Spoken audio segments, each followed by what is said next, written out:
What you get in a presidential campaign is the chance to make some extraordinary friends. And Vin and Cheryl, thank you. Annette and Jack, thank you for your help and the friendship we've created.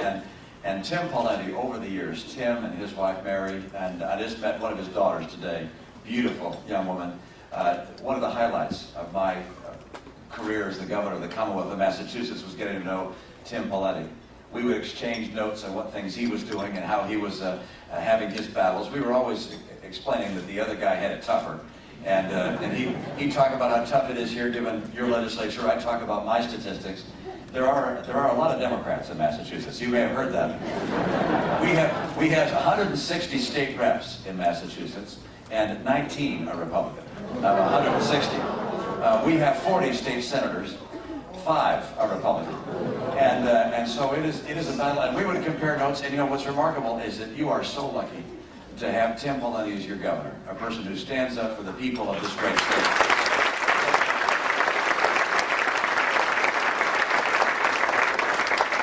Having been out of office and actually having run for national office means that people from time to time come up to me and recognize me.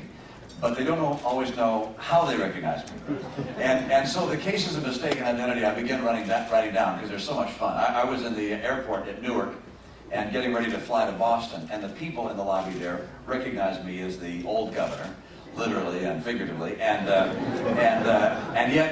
had the newspaper up trying to be discreet, and then I heard someone shout, "Oh!" And I looked up, and it was a young woman, a Chinese exchange student. She was wearing a cowboy hat and cowboy boots. I knew she wasn't from Texas because the pants were tucked into her boots. And she was pointing at me, screaming, and she came running across the terminal. And I saw the other people looking around, smiling, and she came close to me and she said, "You're John Kerry." I said, "You're absolutely right." And perhaps the most unusual was on the Today Show. I was getting interviewed by Matt Lauer.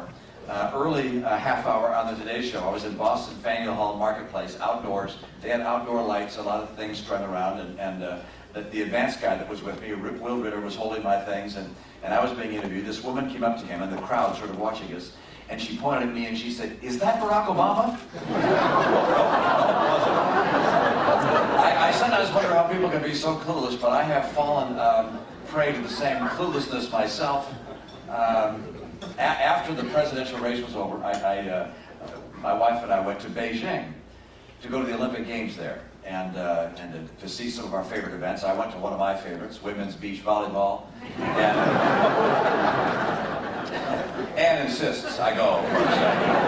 And we came in just a little late, sat down in some of the front rows there, and I noticed that some Americans in the audience recognized me because they were pointing at me and taking out cameras from across the arena, taking Anna my picture. And then I noticed that the Chinese began to point at me and take my picture. I said, "Wow, my campaign has really touched people all over the world." And so I said, "Ann, sit up straight, they're taking our picture." She goes like this, "Kobe Bryant sitting right behind me." So we can each fall prey to this kind of cluelessness, if you will. You know, in my life, I did not spend my life in politics. I was not recognized in the places that I go. Over the 25 years I spent in business, I traveled a lot. I did business in other countries. And one of the things that struck me as I went to other countries was just how dramatically different the economic circumstances were, sometimes, between two nations that were right next door to each other. I mean, look at us in Mexico. How can we be so different economically? Look at Chile and Argentina, or look at the Israelis, a highly technologically oriented export economy, compared with the Palestinian territories. How does that happen? Why are there such big differences? And the reason was not just for intellectual curiosity that I considered those differences. It was wondering, how is it that a nation's strength occurs? Because people in this country want to see a strong land with a strong economy, and one where we can protect our interests and our freedom and that of our kids and our grandkids. As Vin just said, 74%, was it? 74% of Americans think we have become weaker. What causes a nation to become weaker? What causes a nation to be stronger than its neighbors? What's the source of strength? And so I read some books about this. There's a book written by a very superb author named Jared Diamond. called Guns, Germs, and Steel. See a couple of heads saying, okay, I read that one. Very interesting book. He says basically it all has to do with geography. That if at the beginnings of a country you got some land which had iron ore in it, you could smelt the ore and turn it into swords and kill your neighbor, or make guns and kill your neighbor, and therefore you were a stronger nation. And if you didn't have those things, you were going to be weaker.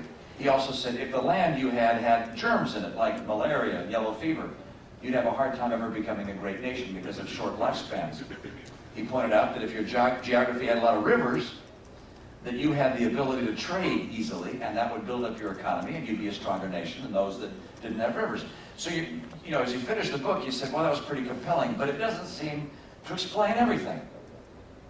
And then some years later, I read a book by a retired Harvard professor who spent his whole life studying why great nations occurred and then why they declined. And in this book, it's called The Wealth and Poverty of Nations. He looks at all these nations and their histories, and then he ends up with roughly these words. He said, if you can learn anything from the history of the economic development of the world, it's this: culture makes all the difference. Culture.